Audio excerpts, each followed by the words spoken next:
My name's Clifford Ray, father of seven. I'm very appreciative on being here, and I want to show people that through trauma and everything else that you can come out on top and become stronger. And to find the actual murderer of my mom would be a nice closure and things too. As far as the book goes, the cover, if you really look at the cover, there's lots of meaning behind it. Like it's all mostly gold and black because as a boy, that's your life. You got your shadows, which and you just kind of look forward, and it's the sun. Everything is bright. And Right. You have everything in your future. You're walking toward it. The red heart balloon is your love. You know everything that you look on life. And but if you look closely, the balloon is bleeding. There's a blood pool underneath because trauma and everything that happens in your life accumulates. And if you look in the shadows, you have an ice cream cone. And that's one of the favorite things that a boy really likes is ice cream. Uh, Girls scream, boys scream for ice cream. Right. And so I was like, but that ice cream, if you look in the shadows of it, there's a shadow dagger. So that is what causes all the trauma and pain in your life is those things that are unseen, you don't have any control over, and they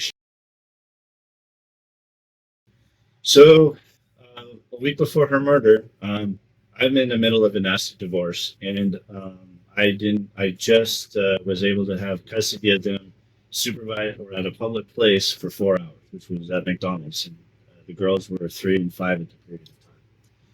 I had just gotten granted access where I can actually travel with the girls, so um, it was a great thing that I could actually travel with them because if a friend was at the visitation or my mom was at the visitation at the supervisor or at the public place, my ex would take them away and I'd miss out on the visitation. So to see my mom with them was absolutely great. And this was February 3rd, 2001. And it's kind of funny how dates kind of pop out and I never forget them. Uh, on February 10th, was Cece's birthday. Um, when we got to the apartment, uh, uh, either Esther or Cece was like, I see bad things. It took me 15 minutes to get them on the inside just to get to for the visitation. And my mom was inside visiting with the other. And we finally get to go in and have our visitation. My mom was working both Carl's Jr. and Taco Bell at that time. She lost her nursing license, so she had to have two jobs just to keep up with the rent of car stuff of being in the apartment, plus a roommate who was Paul. So Paul wasn't there at the visitation. So we had a visitation. She had just gotten done with her surgery that was on her ankle, where she had damaged it at work and she didn't even have a vehicle, so she was doing the bus thing. She was walking, so it was about an hour and a half before she had to go to Taco Bell. We did our visitation stuff, and it got time for me to take the kids back to get dropped back off for Tish to pick up. So when we left, dropped them off back at Tish. I dropped them off, and I went to go play a game in the Camarilla at the time with like 30 other people, and I stayed for a while. When Cece's birthday came up, and that's the first part of the book, it's kind of hard to describe to you when you know that your mom usually shows up early to an event. She wouldn't miss like her granddaughter's birthday at all. Right? You get this icky feeling that something is wrong, but you're trying to be like uplifting because it's a birthday party and it was at Chuck E. Cheese over there at Columbia Center when it was there. And you do the best you can. And then when Tish picked them back up again, you go on this frantic hunt. And I went back to Papa John's where I saw a coworker. And I had such a look on my face that uh, something was very wrong. And you had that gut frog feeling. Like even if you're like talking in front of thousands of people, just and you're not used to it, there's just that ickiness feeling. I went to her house. Went to her house right after the Chuck E. Cheese, and I looked in all the windows. I didn't see anything. They were all barred. And I'm not a small guy. I haven't really changed much since then. But right. Doors don't usually have a thing on me, and I was like, well, I'll just repair the door frame. I couldn't break the door. It was solid. It was a very solid door.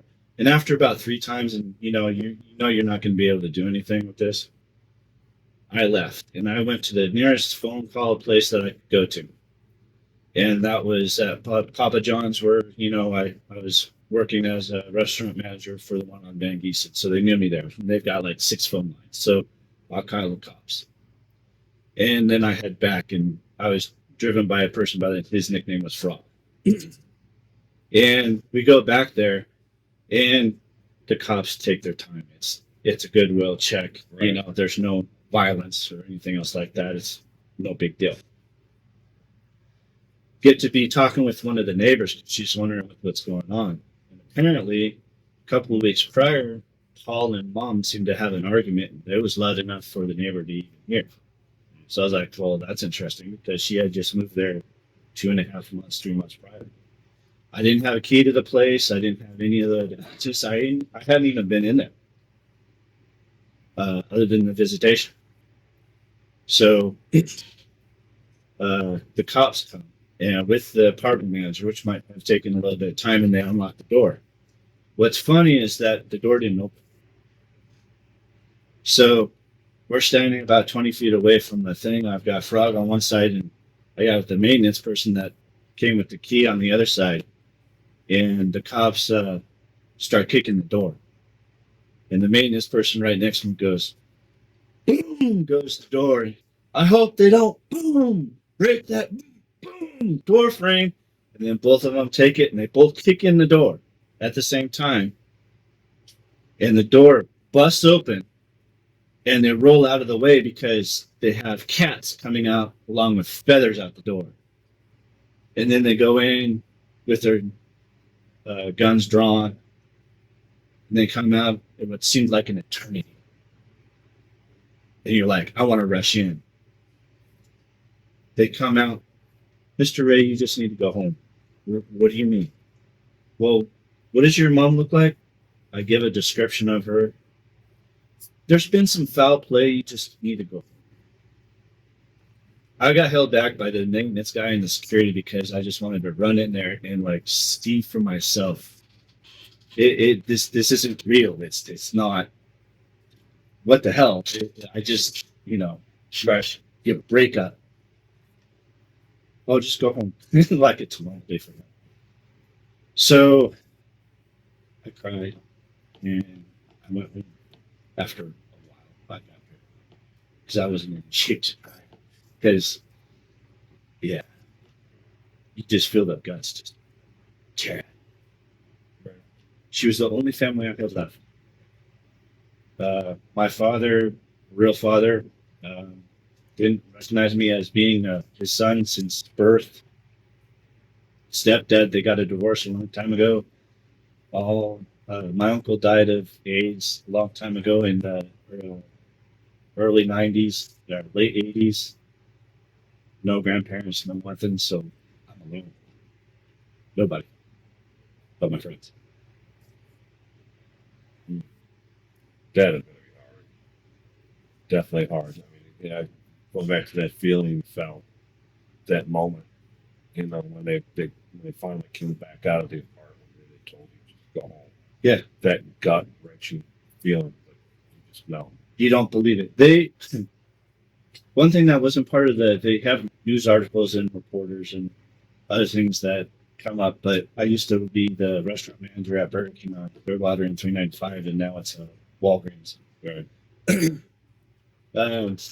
You begin to get to know people on the street because, they get kind of hungry, and you got to throw out a Whopper every once in a while. They kind of throw it their way.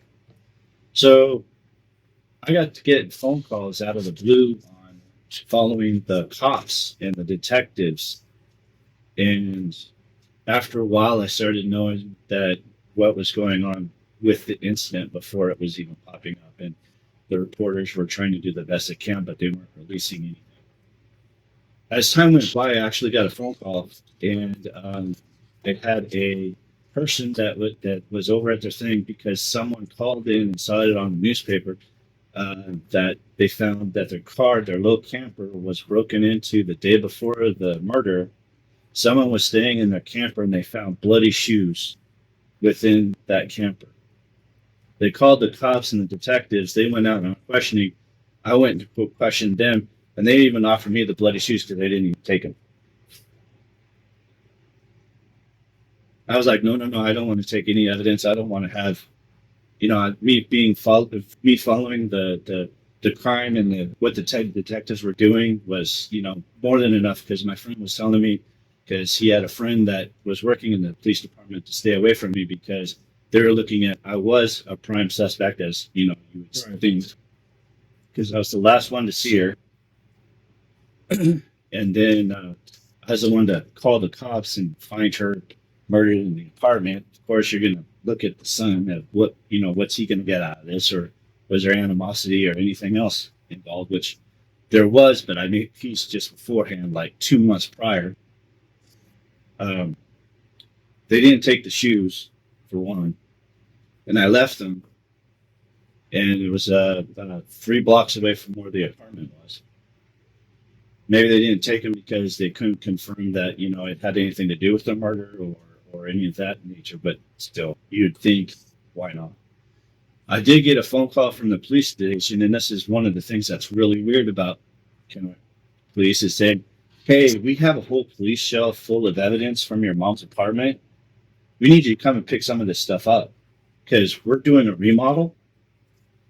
Oh, great!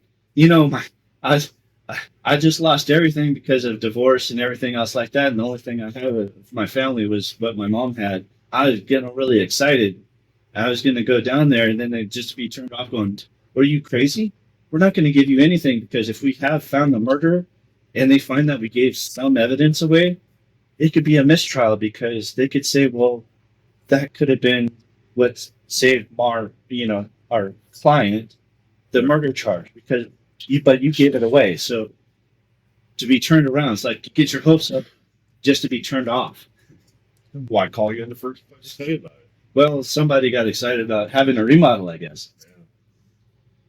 Then it comes out that Paul and Diana were working with her at Taco Bell. Paul was her roommate, and they got arrested a few days later, and they were partying because they sold all the stuff that they got from the apartment, $3,000 to $5,000 worth of stuff, 2001, which is a lot now. All the antiques they told of, came into antiques and inheritance and whatever, so they sold it to the antique store or store, and they partied off of it, and they did get caught. They admitted to it. So what they did was Paul came home, saw her dead, calls up Diane. So they come in and they rob everything worth of value in the house for about 2 days, 3 days. Now there's cats and there was a bird in the house and everything. So, they would have food for a few days. But then they barricaded the door shut when they left. And I don't know if you remember back in our day, how you put a 2x4 in a door and it's like this and you close it and it locks it in. And there was a Nolan place and right where the carpet goes and there's that little barrier right there. So it's stuck right there on the barrier and locked that door right into place. No one can break it. Took 2 cops with the door unlocked. So they caught them. But at that point, all of the crime scene has been contaminated. And I'm sure the cats had to have a little bit to eat. So, I mean, can't blame the cats. Right. So they asked me for my DNA. They're worried about, thing after a few months, of their investigation and everything. They have them, but what had happened, nobody knows. One of the things that I hear on the street is have Paul, who was going out with Diana. Diana's ex-fiance was jealous of Paul. These two were all in drugs. So is the ex. My mom was trying to help Paul and dying to get clean because she has an addiction on herself, but couldn't continue because she lost all of her funds. She used to be a nurse and making lots of money in the full 9 yards, but she was taking the medication from the patients and feeding her own pain addiction, um, what she had her whole life.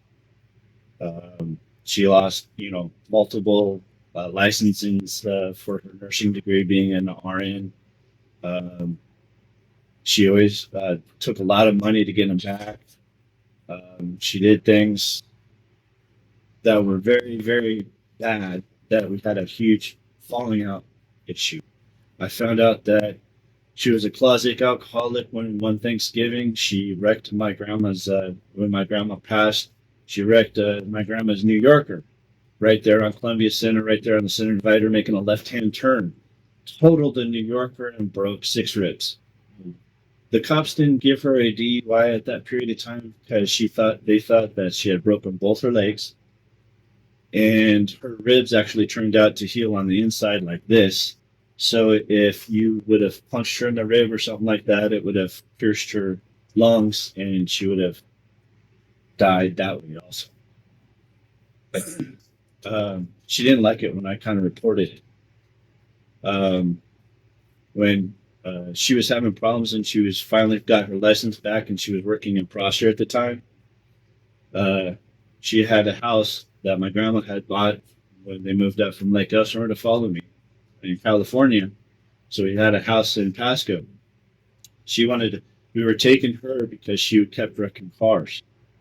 She was drinking or she was doing other things. She was always saying that was a mechanical problem, but I didn't know the extent of what problem she really had. I just didn't see it. I had enough domestic problems going on for her.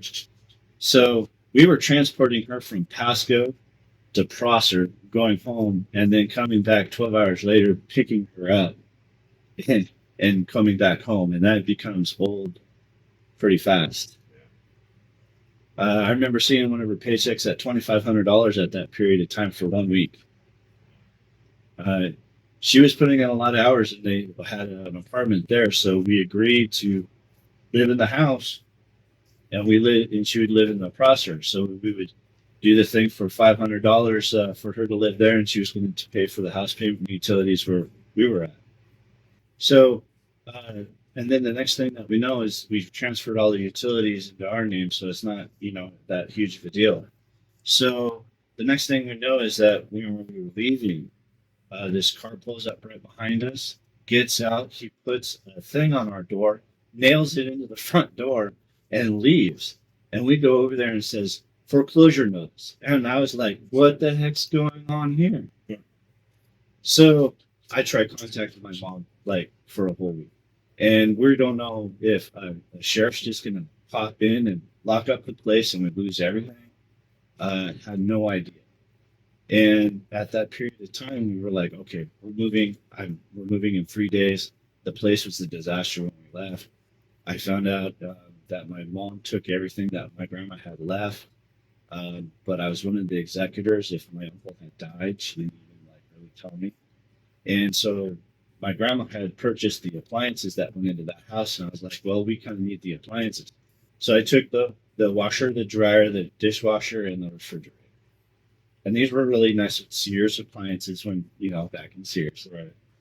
And so we took them and we were able to put into a decent sized apartment. And then when I was working at the Burger King at that period of time, I had a phone call saying, hey, the cops were looking for you at the Pasco Burger King when I actually worked at the one in kennewick. So I went to the police station and they questioned me and I said, yeah, I took them. And the guy was about to arrest me when a person came in through the door and whispered in his ear, hey, well, Cassandra just changed her story. And he had a relief of sigh on his face because he was about to arrest me. He was like, I knew this was going to be a domestic thing, but again, you just admitted that you took everything without permission in the house. So I was about to arrest you. I was like, what? Because had no clue at that period of time. And within weeks later, I get a notice saying that my mom was taking me to small claims court. for $5,000 or $2,500 in cash plus the appliances back. Well, the $5,000 in cash would have saved the house from foreclosure, but I had no idea what this is. What was going on with the foreclosure. She was making plenty of money, and then she also mentioned that it was back rent because I never paid her for being in the house in the first place. We went to court, and I saw her, and I'm like, "What the hell are you doing?" She just kind of gave me that stare, like, I was the perpetrator. I was the one that was in fault. Well, I had carbon copies of all the $500 that I had paid for her to stay at the Prosher place.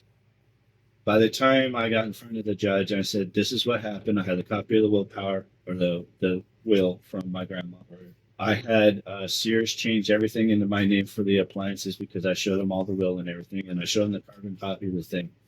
The judge actually yelled at Cassandra, my mom, for being, how can she actually do this to her son?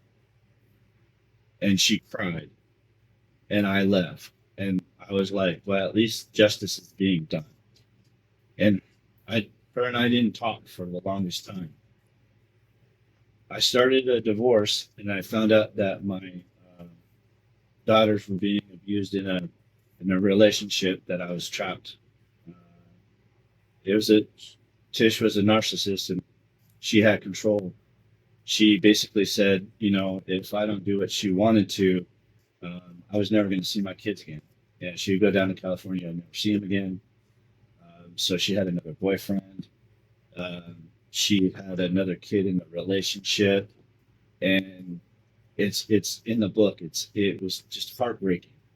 The just her being in control and her uh, hurting. I mean, if you can just imagine if you're like, I'm going to do anything I possibly can to be for those kids, like not my dad was. I'm going to be there. I don't care what happens to me. I'm going to at least be there for my kids.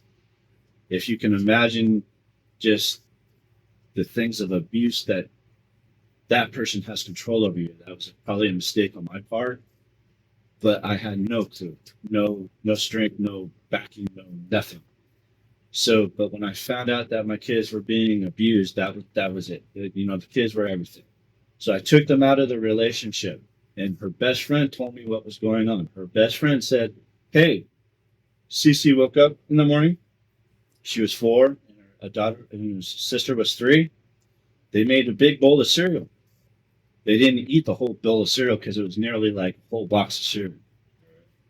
When Tish and Sean woke up, they made them eat that soggy cereal.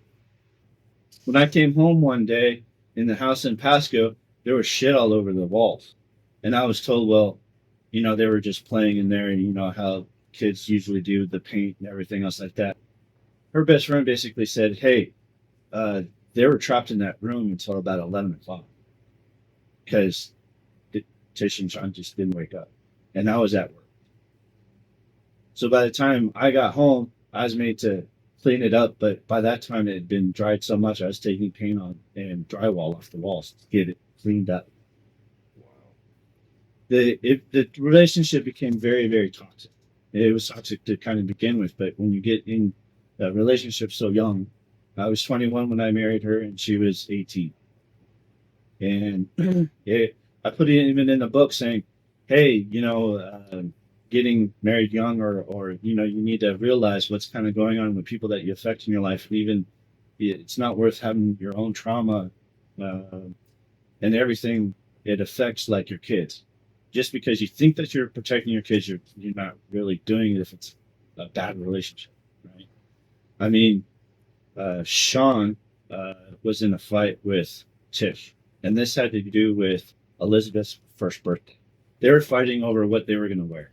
Sean trapped her in the bathroom to the point where Tish was like, "You're my husband. Are you going to allow him to do that to me?" Sean, back off. No, this is between her and me. You back off. So they continue at it. He continued to trap her in the bathroom, and he's standing right there in the doorway. They continue at it. Tish is like, as my husband, I demand you to get him off of me. Sean, back off.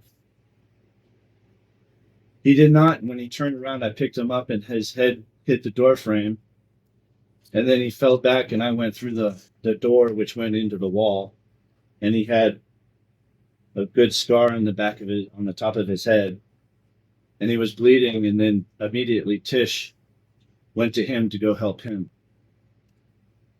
And I was going to be late to go to work for Burger King. So all this stuff going on. When I finally got the divorce, I actually went up to my mom and I said, you know, for all the things that you've done to me and I've done to you or whatnot, I'm reporting you in. I need your help right now because I am getting a divorce from Tish and I want to take the kids out. And I told her what happened and I need your help. I swear she waited for like years to even answer me, even though it had been just a minute of her just complimenting her, just like this. She goes, okay, how can I help? That actually happened in November. So she made a statement and everything like that for the divorce. And the first part of the divorce, I took the kids away. And the first day of court, she didn't show up on. And then there was an emergency session in which I got, subpoenaed on. She went up to the court and showed Judge Matheson, hey, Mr. Ray's under investigation for CPS for child molestation. Immediately, as a man, you are guilty because the safety of the kids. No matter what I said, he's like, you need to give the kids back. You need to take everything back that you took from the apartment, which included the appliances that we had got that mom had done for the court, or you're going to jail that evening. You give that toxic relationship, and then all of a sudden, your guts kind of just rip out of you because your kids were everything to you, and then just have them be ripped away. And then she wanted to take like your car and everything else, and she said, "Oh, it was grandma's wedding gift," and then all that. It was my graduation gift. So luckily, the car was in '92, and we got married in '95. Okay. On visitations, when I did have the visitations, and I'm explaining so you know the full scope of the process of me making up with my mom.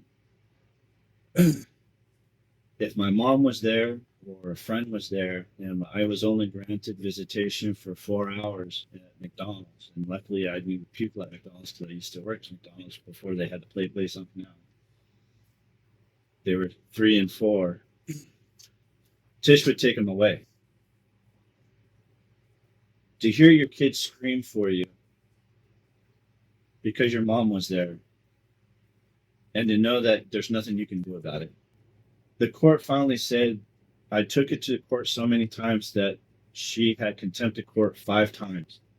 And my lawyer said, be careful of it's the warning apple or the poisonous apple, as he kind of put it, goes, she's going to get a warning. Watch.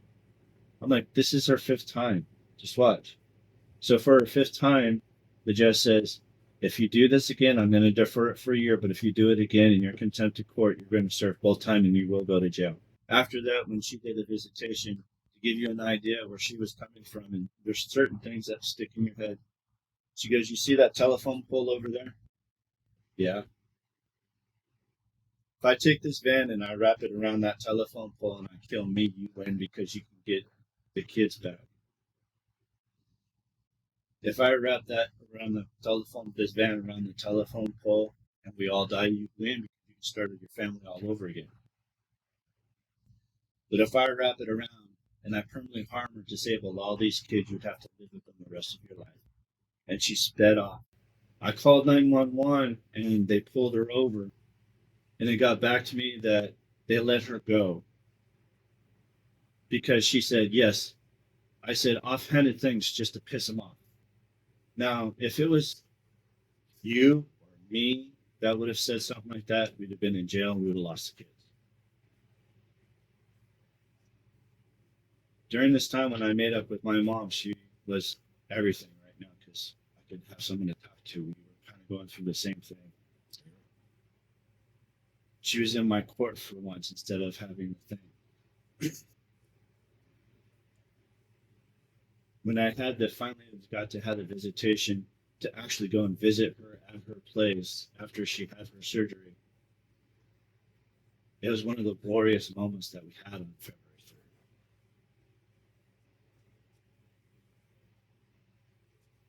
February 10th, she's dead. It's got to be so hard. You know, it's like it's kind of coming to a conclusion where it should have been.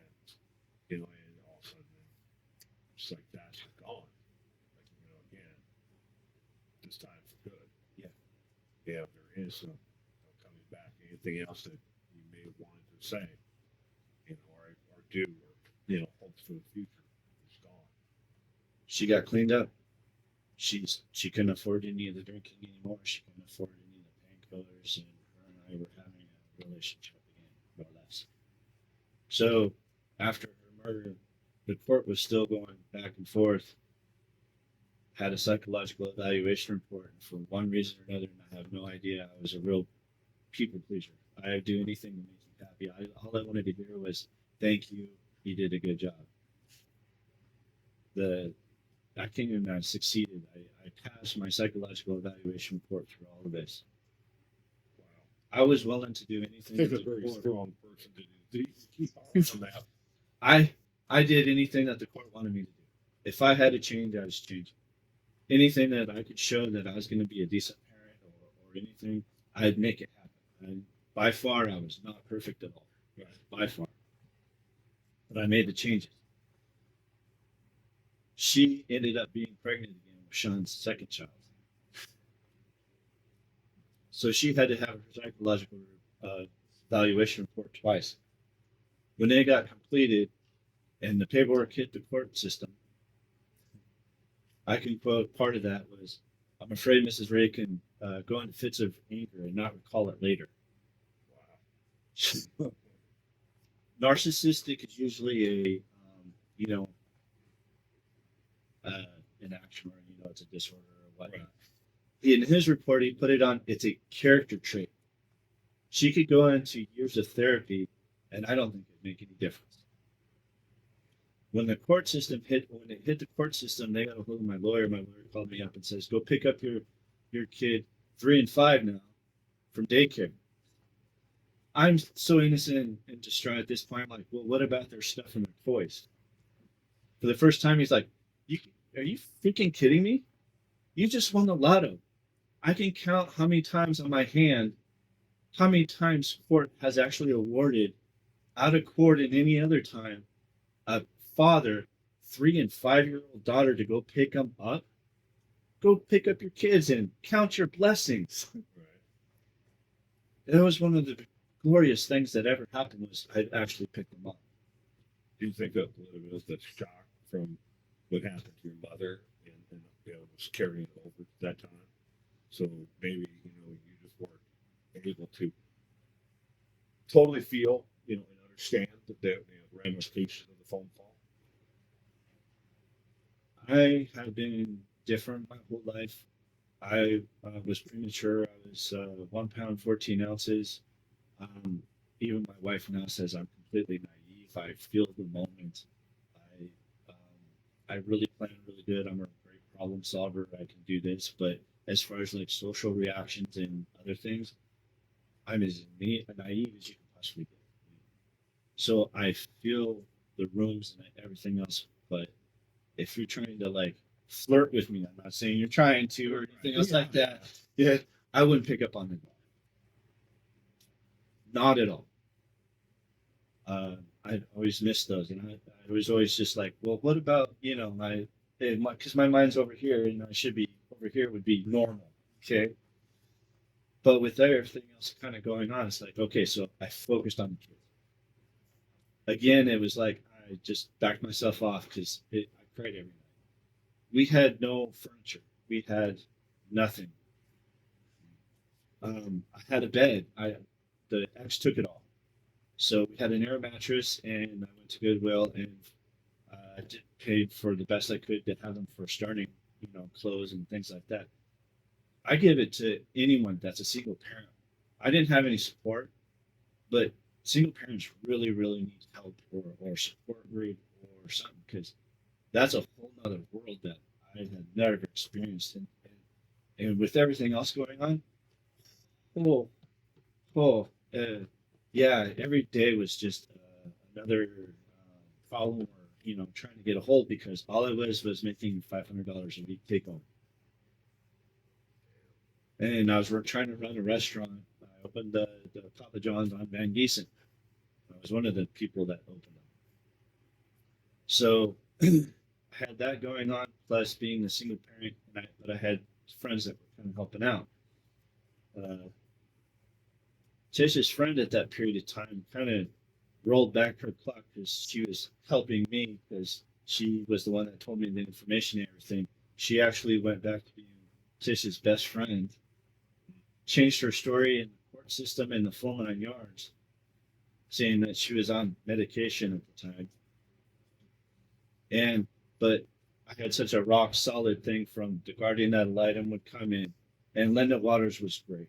She was hardcore, but Tish wouldn't listen to Linda Waters at all, and she was the guardian ad litem, and that helped. The psychological evaluation report when it came to the court, and the court awarded me the kids officially. Then when it came down to Tish having visitation every other weekend and a Wednesday, it came that there was a visitation on a Wednesday. I had just moved into the apartment on Hawaiian Village up on 10th Avenue. I know where it is. Still there. Yep, it's still there. Still there.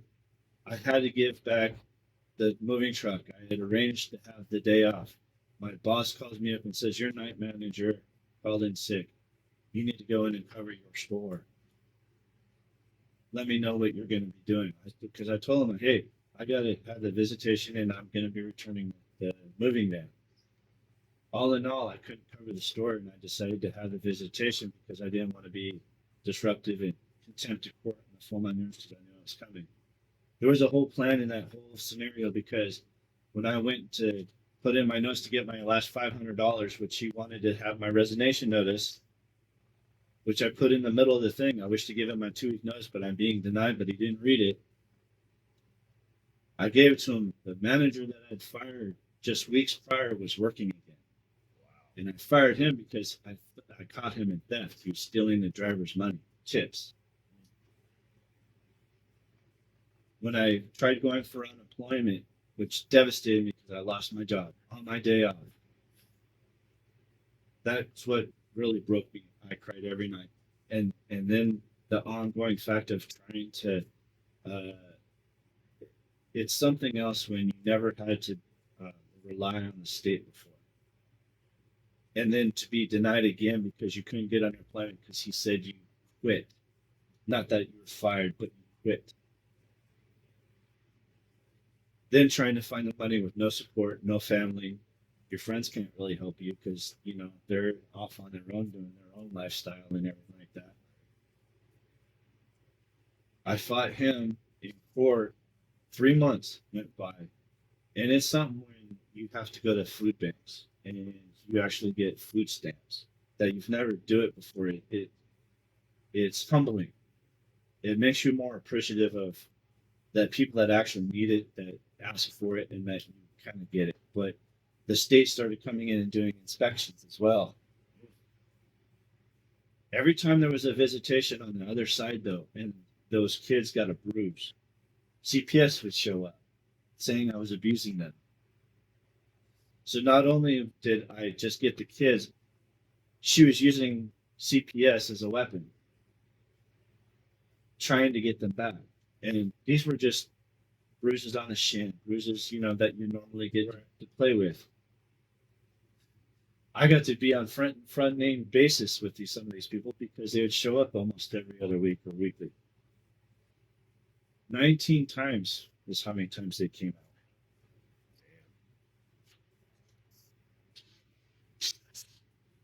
I finally got an unemployment and started getting things, and I went to college for a little bit, and then a neighbor finally got me a job at Tyson because I helped him move in. My kids started helping me move in at Hawaiian Village. During that time for that lawsuit, he chose not to do with the phone court thing. He didn't even show up, so they granted it me the time because he didn't show up. On my way home from the lawyer's office to my house, I saw him at the Papa John's over there at Gabe's. And it's no longer, I mean, not on Gabe's, but it's over there by 395 in that little cul-de-sac over on the other side, off like Moraine or the other way. What's it, that street the other way from Taco Bell going toward downtown? Anyway, there used to be a Papa John's there a long time ago. Now it's just a gas station or a food mart or something like that. I saw him right there, and he had 6 phone lines in which he could have just popped in. And the next thing I know is I was still being denied for my unemployment because the company found out about this and they wanted to fight it. So they ended up fighting it. My lawyer said, "Hey, you had 6 phone lines and put him in his place." And that was the only reason why I was able to get unemployment. So everything's been a fight. Everything has been, there's nothing that's been given. It's been just complete. You had no really time to even heal. It was always the next battle or the next day. And I ended up just crying every night and then focusing on the kids until I can take the time to come back and deal with the trauma, which I'd love to have, like the closure on my mom's murder, because that would be the one thing. But writing the book was harder than I ever would have thought, even though I just wrote it in like 5 weeks. It was just getting everything out, but crying as I wrote it. It's not perfect by any means, not like by a professional writer or anything, but it's out there saying, hey, a person that can go through this can actually come out through the other side. That wasn't even everything was his fault. The world sucks, but if you learn from it and you get stronger by it instead of succumbing to it, now I'm on my third marriage. I've kept all my kids. I've got 3 little autistic kids at home. I've got, a good job. Job hasn't been, perfect, but I mean, life's not perfect, but, comparatively, it's great, and people are like, I would like people to know the struggle that one person had that was just phenomenal by most standards, to show them that, hey, this person made it through, man, well, you can do too. You just need to put a focus and do one little step at a time. One little step at a time. And don't, when I was doing DoorDash, I had to drive by there and I break up tears. I cried. The emotion of the murder, you just sweeps back you at the moment. You just start crying. But instead of like it overcoming you for days or weeks, you realize that that is emotion. That is something that is okay. But what are you going to do at that particular moment with it? You breathe through it and you focus on something else because it's going to happen. You don't just push it off to the side. You don't just hide it because it gives you, it's like, I'm human, I'm alive. This is part of being alive. This is, gives you something more that you're happy with. Or even a little thing. Yeah. Sometimes the little things in life, it's just, you have to build them up, and that will get you through that particular moment. It's something that you can use, to move you forward. Right. So, like, that covers up, like, through the book. And what was really cool was that my dad, at that time of the murder, I was like, I grasped for family. I grasped for any straw of support that I could possibly have. And I came across the belongings that my mom, because the rest of the apartment manager cleaned up the rest of my mom's remains from the bathroom. Oh my God. And she was really nice about it and goes, you have an unlimited amount of time to come in and pick up the rest of the stuff. So when I finally was able to go there and take care of her stuff that was there, I was on the spot, and you kind of have like awakening. It was like a memory. It was like a flash. It, overwhelming, like one of those huge emotions. And I could swear that I was my mom. And there was an open of the door, and then there was a 5'10" middle-aged man with light brown hair, balding, and he had light eyes. I couldn't tell, and he had like a little bully bat, and I got hit in the side of the head. And even when I like mentioned this to like the cops and everything, it's like the detective didn't seem kind of surprised. But again, it came back to me saying, "Hey, there's a police leak, or I had something to do with it. And they wanted me to give me my DNA." Was it a dream or a vision? It was just like a vision. It was just like when you have a memory. Yeah. But it was very, very overwhelming. And how true it is, I have no idea. But it seemed to be very real at that period of time. Have you had more than just that one? I had one which was documented as it's in my police file actually. Yeah. So interesting. I was first assistant at Burger King when it was there on Clearwater in 395. The place was robbed. And I went in, I was called in the next morning to help clean up and get the place going so that they can open up the store. So once I did that, I went to bed that night. And when I went to bed, right when you're about to go to sleep, hey, I wonder who stole from my burger. So one of the most vivid dreams I've had was I was on the play place. I jumped onto the roof. I opened the hatch with a small crowbar, went down the ladder, broke the window, which was the little office, and I crawled through there. And as I was reaching my back pocket, and it was on the combination was on a napkin of all things, Burger King napkin. My coat went up, and I kind of had dark skin on, or it was there through the coat. And I opened the safe, with the napkin, and I noticed that I'm a little taller. So I didn't think much of it. The Kennewick, the police department, did an investigation about 3 months later. I'm one of their prime suspects because there's only 5 people or so that know the combination of the safe. So I'm in my early 20s. I don't know anything about, cops or, any of these things, and I'm just living life. And I go and I get questioned on the cops, and they're like, "Yeah, we believe you. There's no problem, but we want to completely make sure that you're not on the list. So we want to give you a lie detector test." I'm like, "Sure, great. That sounds great." So I don't know if you've ever had a lie detector test, but No. this is true. This is a lie. And they go through the forms of questions like, have you ever stolen from a store? Yes, I stole from a candy bar and I stole diapers when I absolutely needed it and wanted to see it because, they laughed at that. They were like, yeah, well, that happens. You're not a, conventional thief or anything. You're not a jewel thief. Right.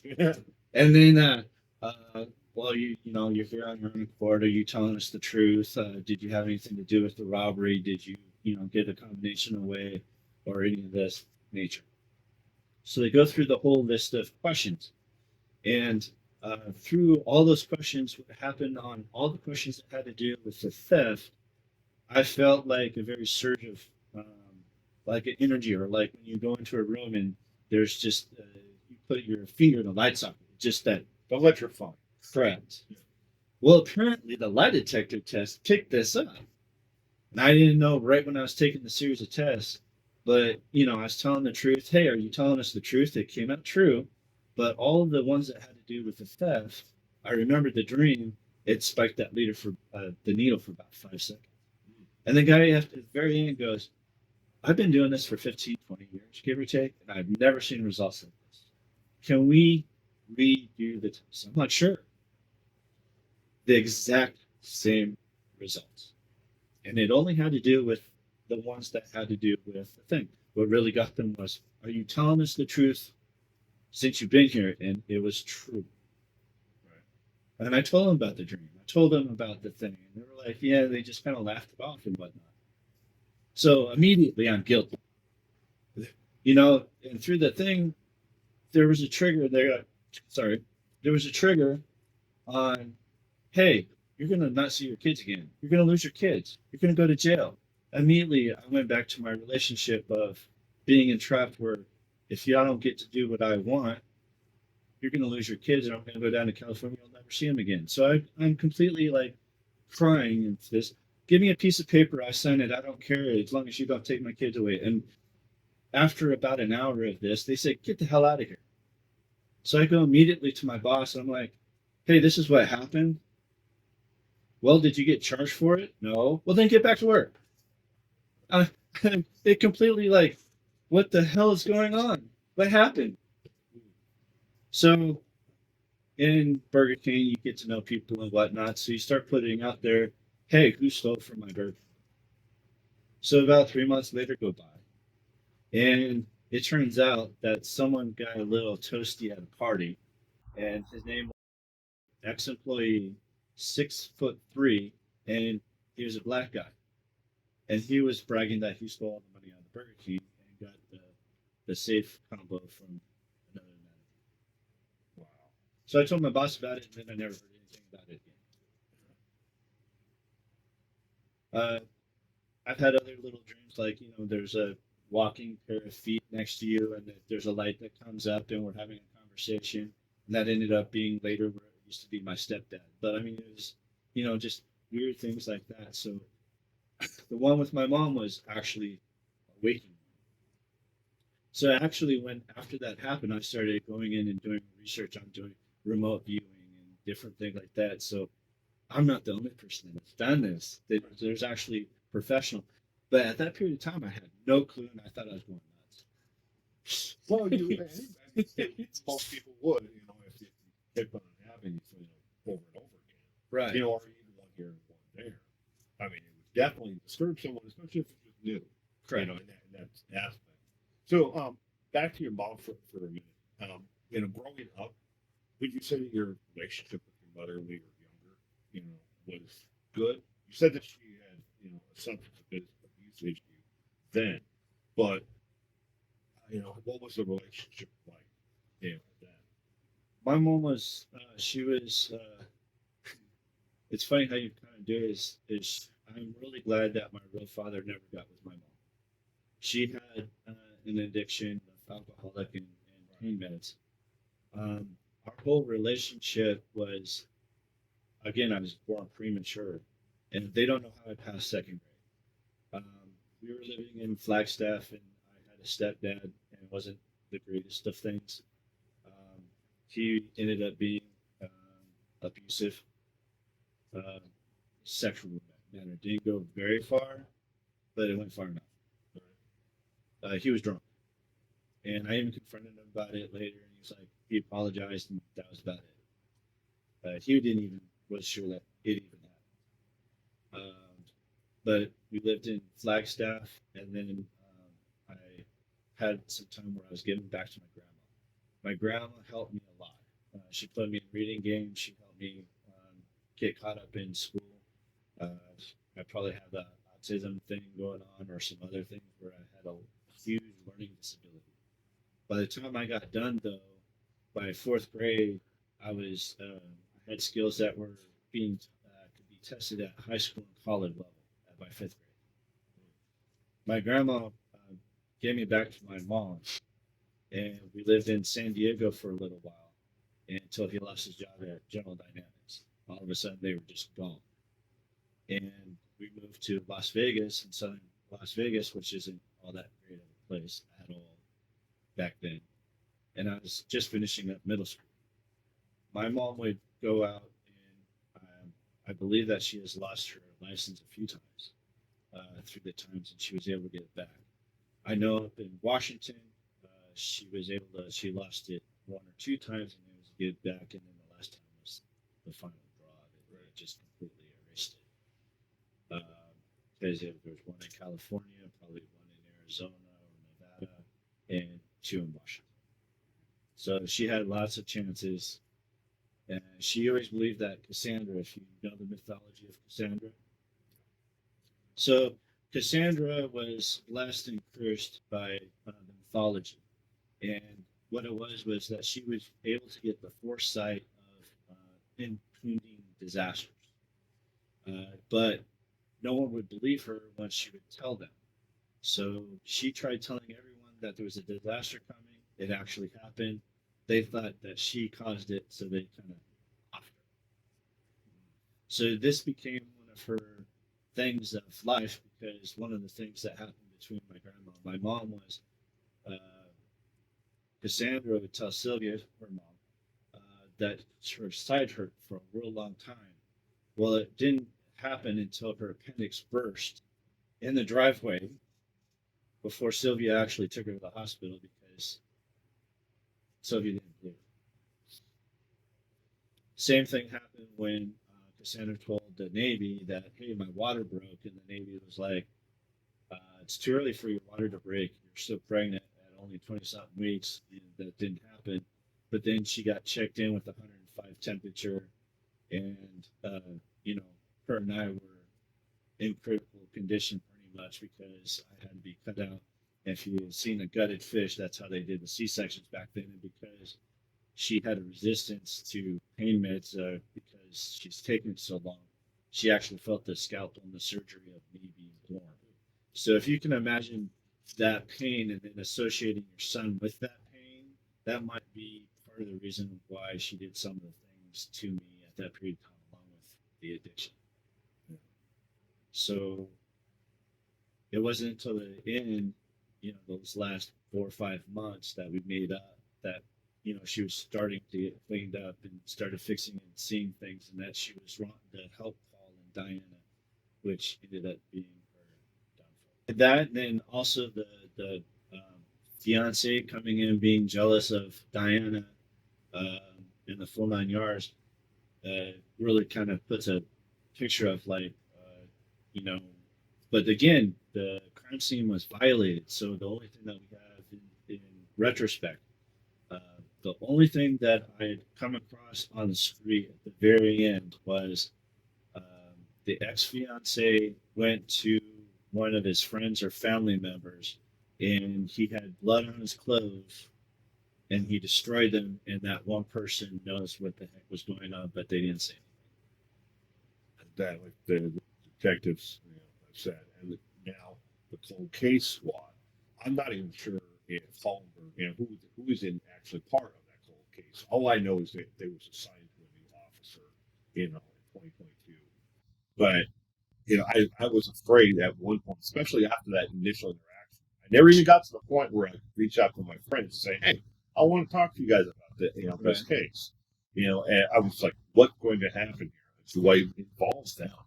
If they have that interaction with me as a citizen, just walking and wanted to ask about the case, I'm like, maybe I shouldn't even involve my friends at this point.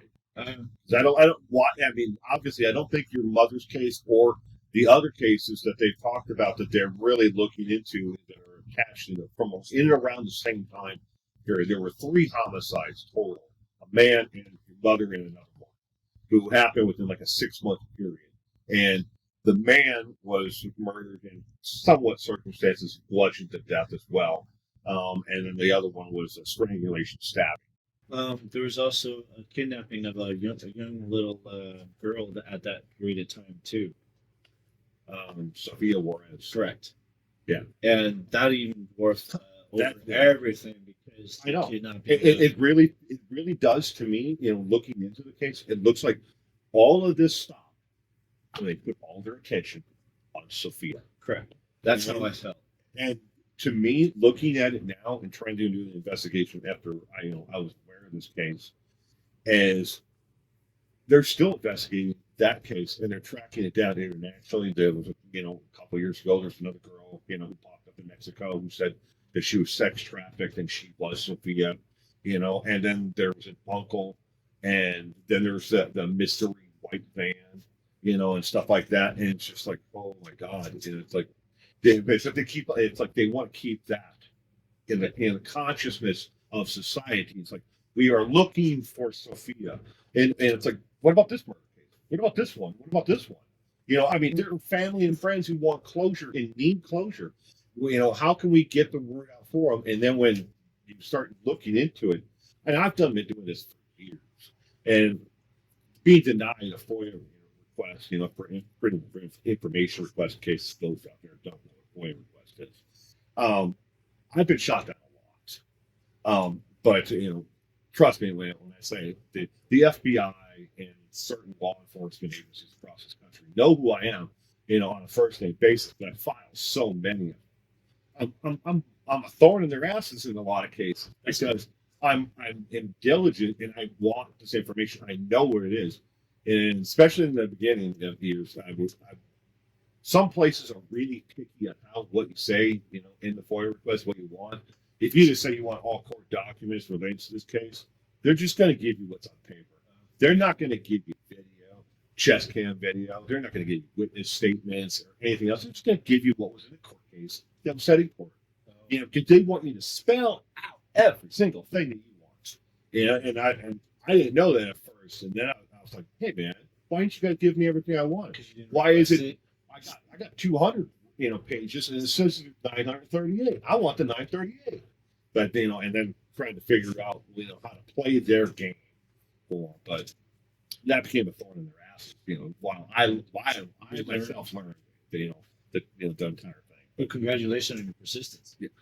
Well, if nothing else in this world, I am very persistent. Good. It. But back to your mother though, and the murder at this point, at 24 years later, have anyone from law enforcement, have they ever addressed it with you again? Or No, I haven't had any phone calls. no one, no. Not even hey, we're sorry, we're that it's cold. Nope. All I got was what it was seen at the newspaper, like what you said in 2022, where the retired captain was going to be looking at all the court cases. That's basically the sum of it. And it's not like I'm really hard to find because I still live in the Tri-Cities. Yeah, yeah, it's just weird. And me and as a side note though, me and Crystal, we had a good friend that was murdered, and that's how I got into this. Is not because I was trying to help solve the case. We knew he did it, and he was convicted. And he went to prison for it. But the circumstances, a little bit of background on that is, me and my friend wanted to go to the parole department and fight his release. Yeah. And from the day of the murder, all the way through the court case and everything else, we were involved in it all. And when I wanted, it was 15, 18 years later, after the fact, we've got to notice that he was going to be coming up for a possible early release because of good behavior, all this shit, was being knocked off his whole time. And we're like, I wanted to refresh my memory after all those years. There's got to be something, archival newspaper, something about this. And I read those, but every time I did an internet search, it kept on telling me about this place, YouTube. I had never been on YouTube, and I worked. Right. I worked. I went home. I took care of my family. That was my life. But I saw all these. They kept on telling me about the. There's a video. There's a video. There's a video. And it's like, fine. I clicked on it one day, and the first video I watched was absolute lies. Somebody made up. They read a little excerpt, from like the Tri-City Herald or whatever, and they extrapolated it out into a 2-hour, video, and everything about our friend was a complete lie. Everything about the perpetrator was a lie, and I'm like, how can they do this? How can they push this narrative? And then there were videos based off of that one, made by other people who were not even local. Well, if you even go past that, even it's like nowadays, like in court or whatever, us guys get condemned because we can't take care of our kids. The woman just gets to say something, and we're condemned, or we're automatically the perpetrators, when the female can be just as nasty or nastier than the guys. But there's so much fake news or whatever out there. Hats off to you that you actually take the time to, get a hold of the real information. I have never met even an investigator that's been as honest and forthright to me as you have on at least actively looking for a case. Right. So you definitely made my day. Wow. It's the only way I knew it, but in fact, I made that video, and I wanted to make. I made a video, and I said, "These are the facts," and I laid it out who our friend was, who the perpetrator was. I mean, the day he killed him, he came to my house I was sitting on the front porch after I got home from work. He came to my house and wanted to hide in my basement. And not that I knew that he murdered our friend, but he came to my house because I was, I lived here. There was an elderly couple and they lived next door. He wanted to hide there at my house because he kind of knew my sister. And the only, kind of contact I ever had with this kid was he tried to sell me a Kirby vacuum cleaner, like, doing the astroturf on my front porch. And I'm like, no, you're not. And then he goes home and the cops, he just swarm all over the place. I was connected to the entire thing. I went through the entire court case with them because my best friend was dating his dad. Oh, boy. And we're all connected in this one giant circle, and it's like the whole thing happened. And I made the video and I laid it all out with who each person was and what everything was, and nobody watched it. And it sat there on YouTube for 2 years. And I think I got up like 15 views. And I was just absolutely just blown away. And I'm like, nobody cares about the truth about our friend who was murdered.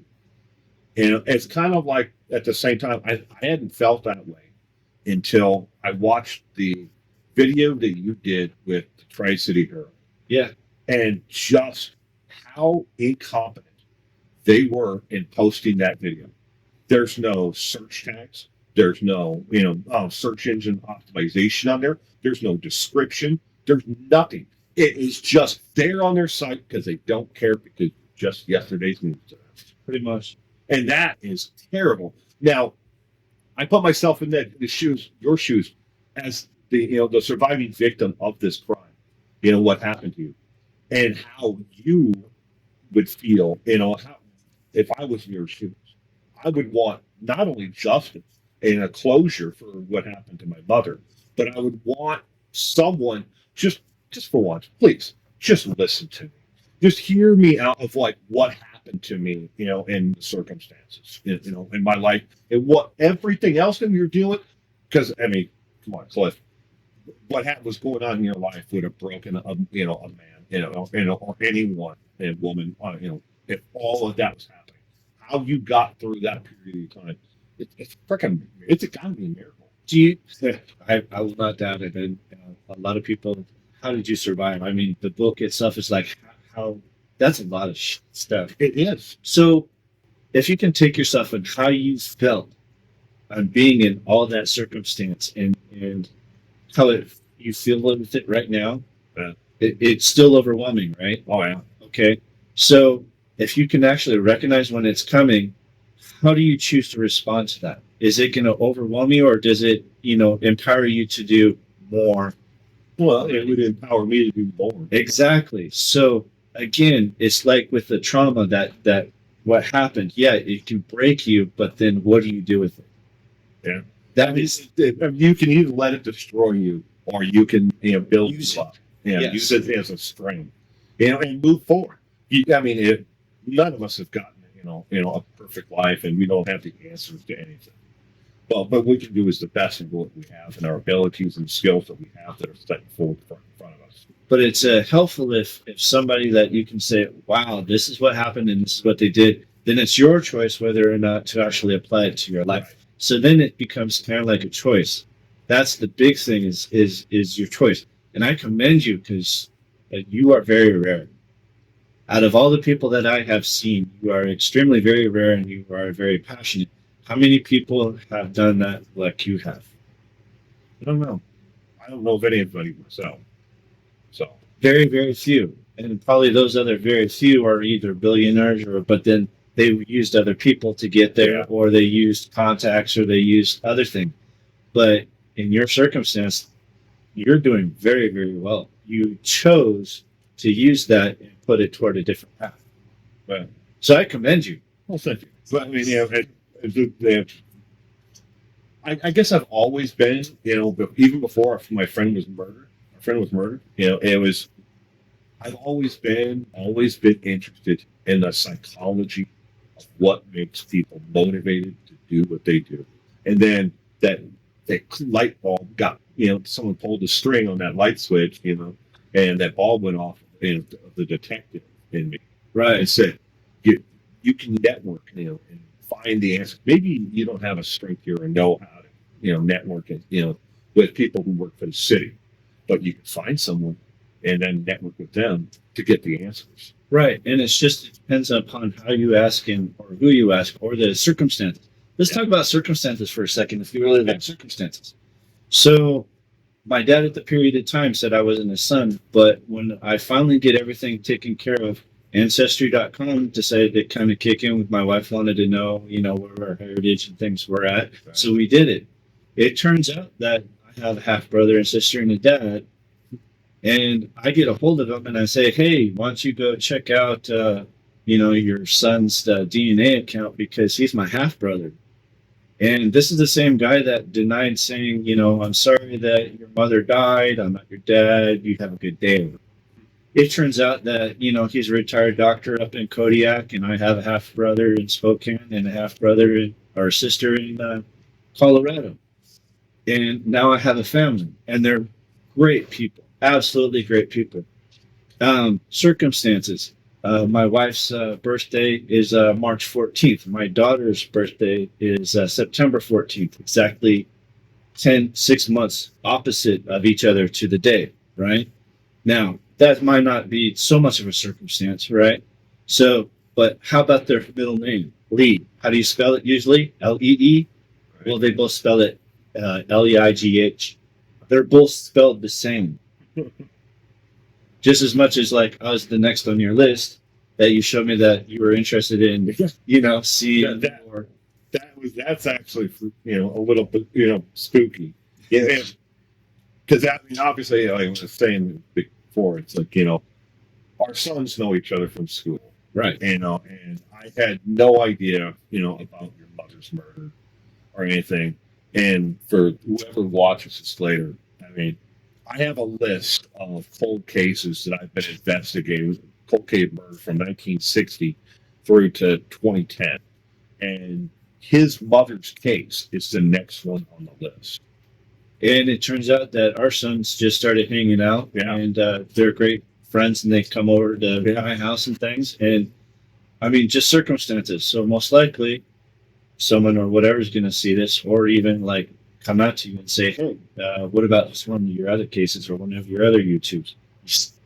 Circumstances reign high within my lifestyle. It's just the pattern that it makes, and the realization that if you have positive vibes and you're trying to get out with, I'm very optimistic. I like to learn on the other things, and just like you, I like to learn how other people, their point of view or their own path.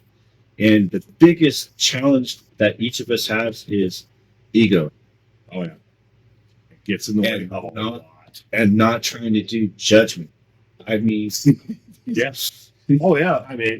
I see it get in the way of so many people with with talent, in different fields. It doesn't matter if it's arts or law, medicine, whatever. Yes. Like the ego, it destroys them.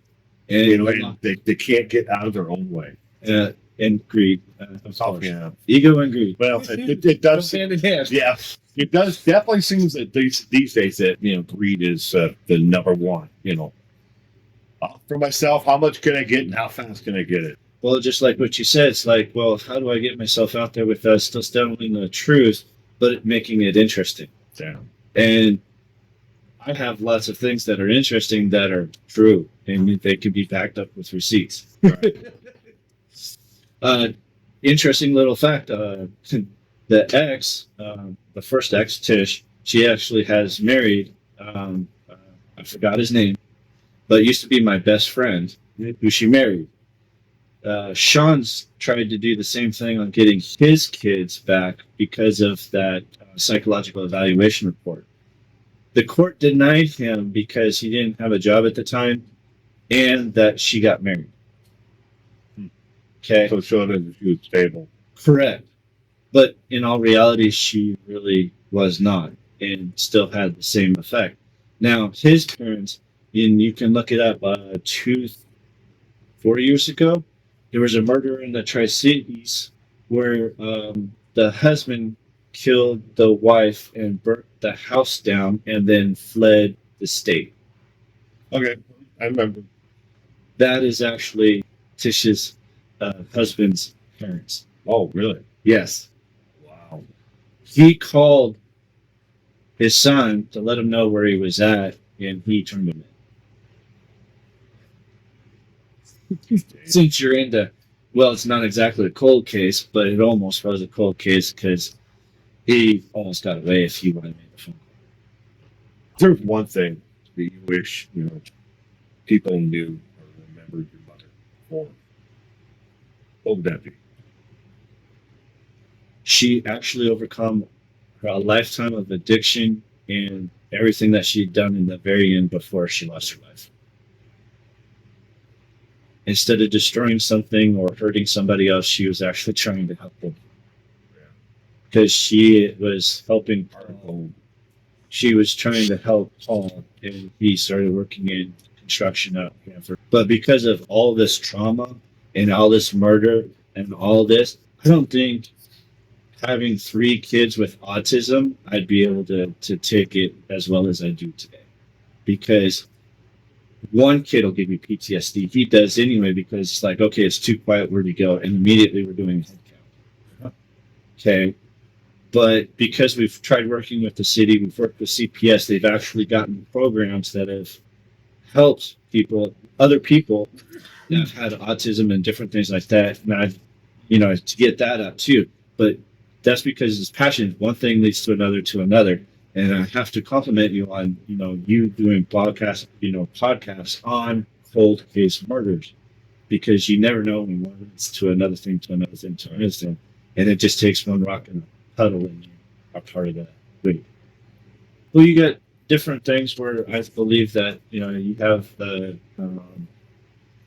stars and you have everything in the world, and has an effect upon us as also when we were born too. And everyone has, like, I'm really big on astrology and different things like that. Like, everyone has their life path, and a lot of it has to. When you start looking into it, a lot of similarities have a lot to do with your personality too.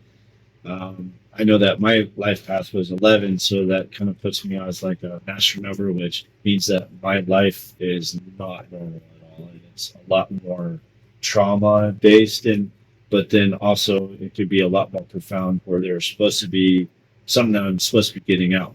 Like, if I'm able to just get it out there where uh, you can get past all the trauma and everything else. I mean, I've pretty much gone through it all, between sexual abuse, being abused by someone that's been under addiction and everything else, a narcissistic partner for the longest time, or even a partner that had so low self-esteem and confidence that she wouldn't go out and do anything until she found out life was better on a video game, and decided to try going after a lover on a video game, and which didn't work out for her very well. And unfortunately, when she and my wife finally got together, which was my second wife, got together and started making friends, then she ended up having a stroke, and which she's been suffering for the last 2 years.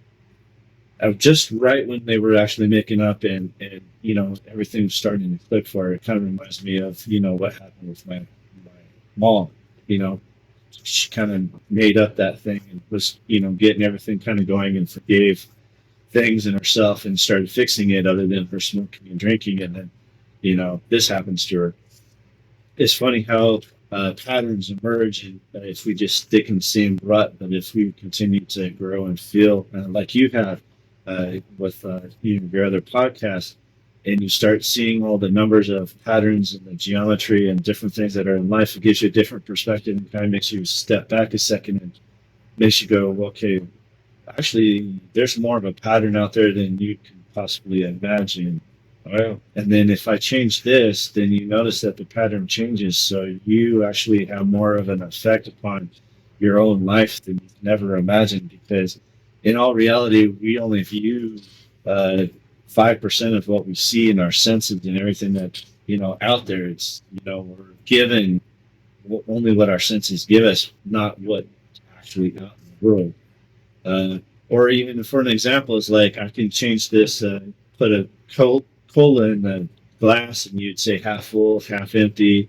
or even watching a murder on a TV, you're going to get a different perspective out of it than I will. But what's the truth? Right.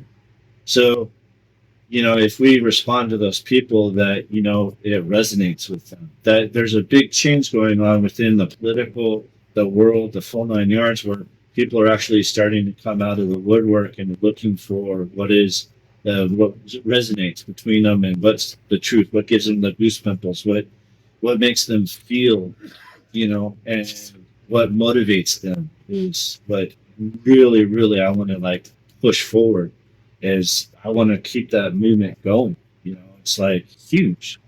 I'd love to be part more of it, and you are kind of like in the same position where, you have the murder, the cold cases, but then you also have the other podcasts, which I didn't even know about. Yeah. And if you got the contacts, maybe this autism thing, you'd be another aspect of, because the autism thing is pretty much a brand new thing. And whether people view it as like, hey, this is the new evolution of what humans are going to be going into, or not, but even things were not even discussed of, remote viewing and different psychology things and what your mind can do and things that you perceive. It's all coming out where it used to be all classified. Right. Yeah, they did a lot of remote viewing in the 60s. Yeah. They still do it, and they have a place called Monroe Institute, and it's about $2,500 to go for a week, and it's actually in, I believe, Massachusetts, and they'll actually do those where they have the gateway tapes. I don't know if you've ever heard it, but it's sound, where they coordinate where your hemispheres of your brain actually connect. Because usually they operate differently, and then you kind of do sound, and they kind of combine, and that's where you kind of get your experiences. So psychedelics and other drugs and other things can also kind of get you there, but this one's just by sound and meditation. I would have to actually see it, I'm more the analytical, like Perfect. do a search for it. Yeah. I've seen, some of it, but I've never dove into it, I guess. Okay. So have you ever had an experience where you think that you've had one, or a dream that kind of came true? Oh yeah. So you're not quite analytical. No, but You are in thinking, but you do have your own experiences as far as like if you've had a dream that kind of comes true. well, I've had a dream, about circumstances that, if it played out like, okay, if this happens, then this is going to happen, and it's kind of like watching it, and I'm standing in back and watching someone's like, all right, this guy is going to do this, and I know this is going to happen if it happens, and then, well, then that's the outcome. I have a lot of dreams where I'm watching other people. I'm not necessarily interacting with them in my own dreams. I'm watching. Correct. I'm more of an observer to other people. I don't know why, but I've always been that way. So they kind of consider that to be Akasha records.